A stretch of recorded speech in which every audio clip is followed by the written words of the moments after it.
Welcome back to Here's Next Door. Thank you all for watching. Today we're going to be doing a day in the life. But before we get started, let me ask you a question. When you got into fire, police, and EMS, what were the top 3 companies across the country that you think of? I think of LA SWAT, New York firefighters, and the Maryland State Trooper Flight Paramedic Program. Today we're doing a ride along with them, so let's go take a look.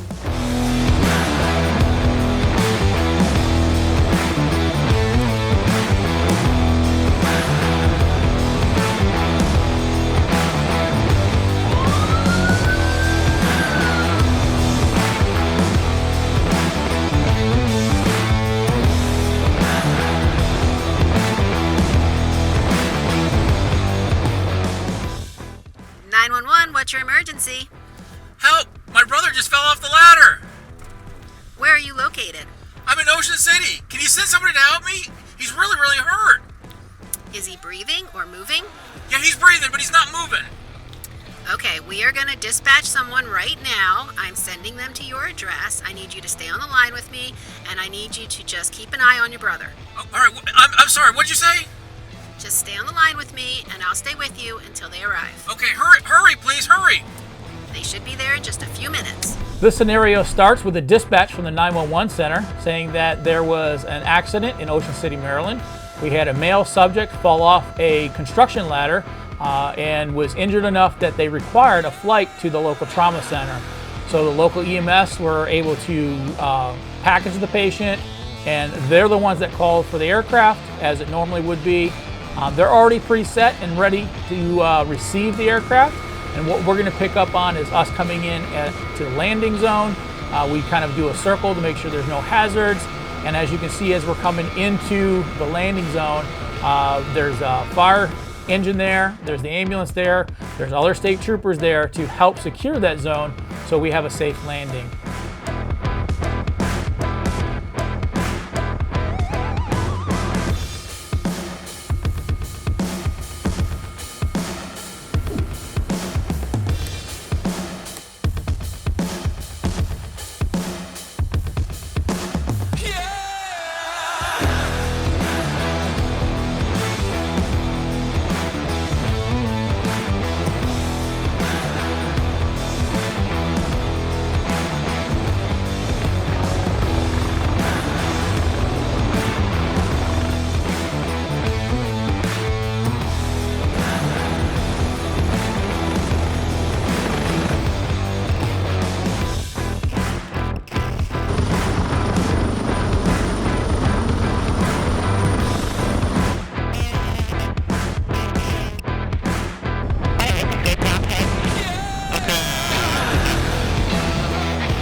Once we land, we got to make our way from the aircraft over to the ambulance. Inside the ambulance, you're going to see a whole bunch of people. You have your primary paramedic that's going to give the report to the flight paramedic. You have an EMT staff or maybe another medic, and they've already done quite a bit of stuff. They started IVs, they put them on a backboard, they did help for C-spine stabilization, they even gave medications to sedate this patient. What has to happen once you get inside of an ambulance and you need to do transfer of care, the lead paramedic, which you see here, is talking to the trooper paramedic and giving her a full verbal report of everything that they saw, everything that they did, and where they think it's going. This one is an isolated head injury, so they were able to get him on a C-spine, backboard with C-collar. They intubated him. They were ventilating him until the paramedics arrived from the aircraft. They gave him some medication, so they let him know all that kind of information. The other trooper comes in from the back side of the ambulance, and she takes care of the transfer of equipment. Obviously, the ground paramedics were waiting for us to arrive, so they took care of that patient initially. So they have him on a cardiac monitor, they're taking care of vital signs, they're using a BVM to ventilate the patient. So they had a lot of work already done, and now it's up to the flight paramedic program to transfer their equipment onto the patient, and that's what we see here. That whole thing does take some time. You want to make sure that you are set and ready to go. You don't want any surprises when you get into an aircraft. Really, we're talking, this is a critical care transport service. So we want to get everything done. You got plenty of hands on scene when you're in the back of an ambulance. You can utilize the EMT, you can utilize the paramedic from the ground. Obviously, you come with 2 paramedics for this program, so we want to make sure we square this all away, tuck in any loose clothing, make sure all your cables are good, and organize everything you have so when you do load them in the aircraft, it's going to be an easier flight. One of the coolest things that I love about doing a transfer like this and using a service like this is the coordination between everybody. The police department on the ground, the fire department helping set up the LZ, and the ground paramedics along with the flight. It is an organized dance between all of them. And once the flight arrives on scene, they essentially take charge of this patient, and they're going to direct those guys on how to walk to the aircraft, how to unload the patient, how to load them into the aircraft, just to make sure everybody remains safe, but it is definitely an organized dance. And if you were okay with it, I'm going to go ahead and grab your mask.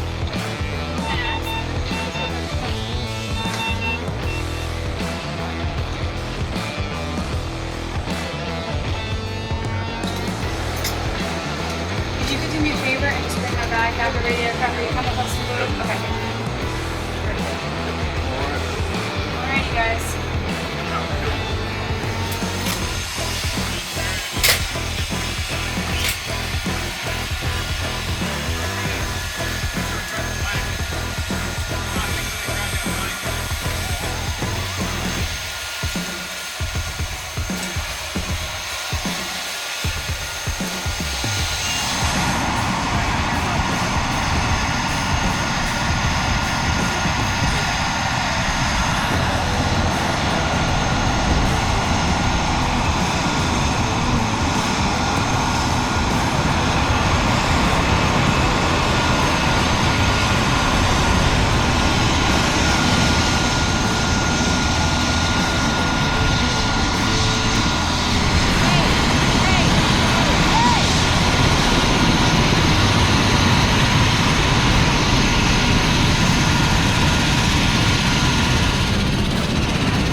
Lifting off from any scene, whether you have a patient or you don't have a patient, is one of the most critical things for a pilot to do. Basically, landing and taking off are very, very critical. So you have to have complete radio silence and let them communicate. You already took care of the patient. You got to give them a little bit of time to get up in the air before you start communicating with your partner as a paramedic in regards to patient care. Once again, that goes back to making sure everything was squared away before you left the ground ambulance and got on the aircraft.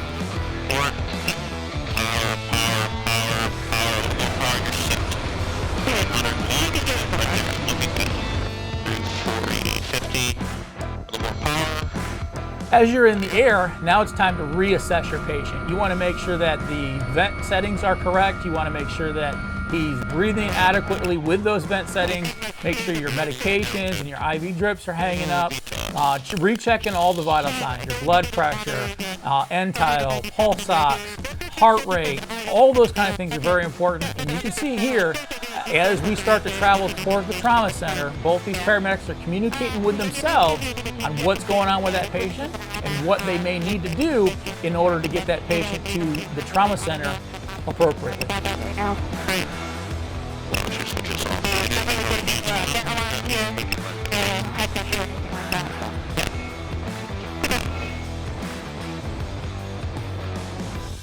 Trooper 4, go ahead. Can you advise Title Health that we are off from Salisbury? We'll be landing at the helipad in just a few minutes. Roger, Trooper 4. We're going to come into a landing on a helipad at Title Health, and the nursing staff, whether that's a tech, a nurse, security, they're going to bring a stretcher from the hospital out to the aircraft. They wait very specifically for the aircraft to land, wait for the paramedic to get out and give them the thumbs up to come up to the aircraft. And then again, here goes that coordinated dance.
Walking through the hospital, this was all pre-planned. So everybody that you see in this video has already been approved to be on the video.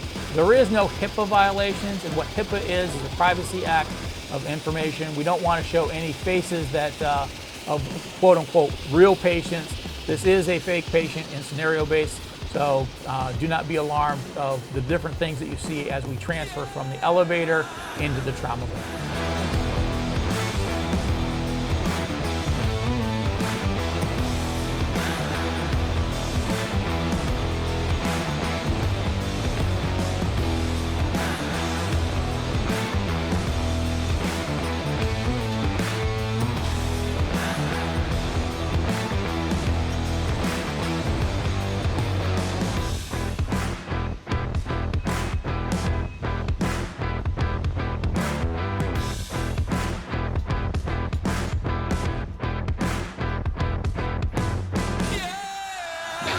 I absolutely love the communication between the ER staff and the paramedics that are bringing this patient.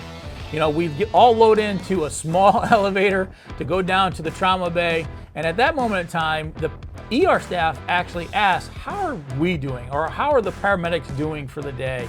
You know, they want to make sure everything is good, and then they're also given a very brief introduction of the patient, maybe what some of the injuries are, some of the concerns that the paramedics may have had during flight. Fortunately, with this patient, in our scenario, he was pretty stable.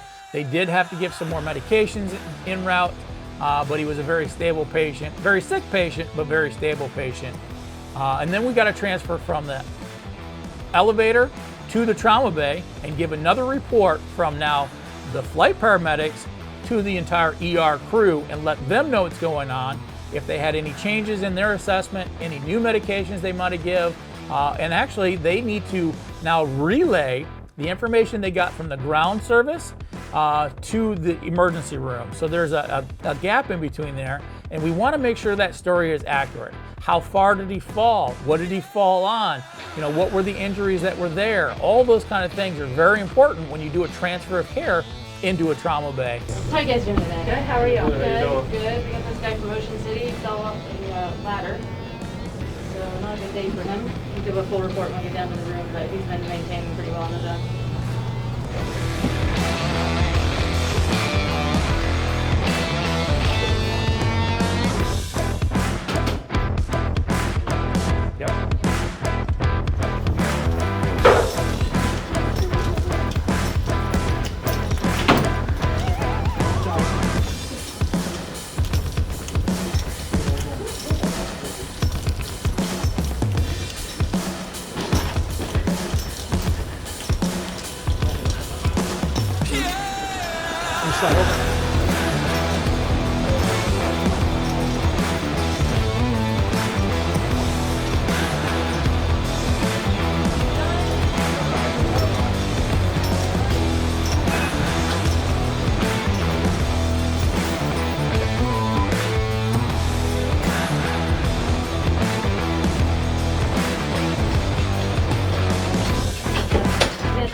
This guy moved over and then we can talk about what happened.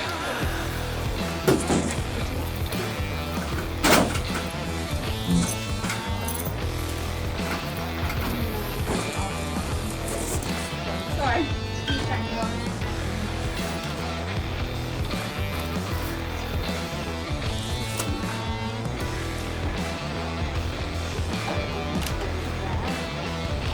Yeah, I just want to get the monitor off.